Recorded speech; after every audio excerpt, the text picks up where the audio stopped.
श्रापों की पृष्ठभूमि। महाभारत युद्ध के बाद पांडवों ने धर्मराज युधिष्ठिर के नेतृत्व में हस्तिनापुर का शासन संभाल लिया। लेकिन इस महायुद्ध में कौरवों और उनकी सेना के विनाश के पीछे श्रीकृष्ण की रणनीतियां मुख्य रूप से जिम्मेदार थीं। उनके कारण भीष्म, द्रोण, कर्ण और दुर्योधन जैसे योद्धाओं का अंत हुआ।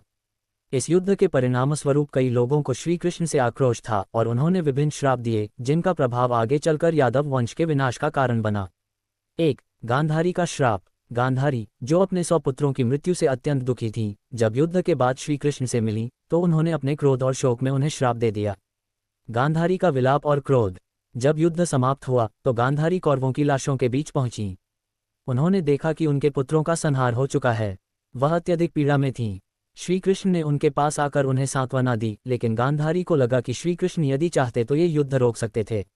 उन्होंने कहा, हे वासुदेव, तुमने अपनी योगशक्ति से इस महासंहार को होने दिया।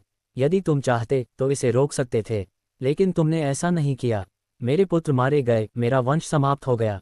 इसलिए मैं तुम्हें श्राप देती हूँ कि जैसे मेरा कुल नष्ट हुआ है, वैसे ही तुम्हारा यादव वंश भी नष्ट हो जाएगा। तुम्हारे कुल के लोग आपस में लड़कर एक दूसरे को मार डालेंगे और अंततः तुम भी एक साधारण मृत्यु को प्राप्त करोगे। श्रीकृष्ण मुस्कुराए और बोले, माता, ये तो समय का नियम है। जो जन्म लेता है उसका अंत भी होता है।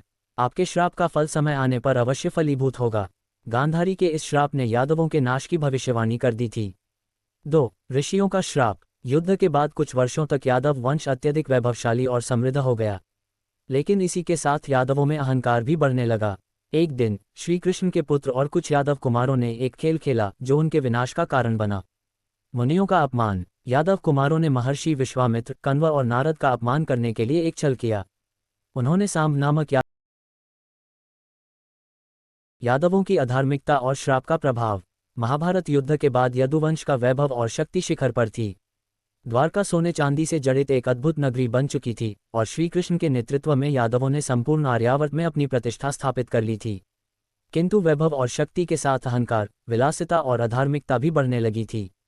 ये वही यादव वंश था जिसने धर्म की रक्षा के लिए कौरवों के विरुद्ध पांडवों का साथ दिया था, किंतु अब उनकी स्थिति बदलने लगी थी।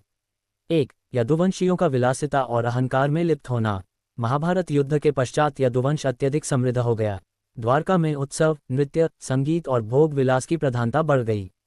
कई यादव राजकुमार मद्यपान और अनुशासनहीनता में लिप्त हो गए।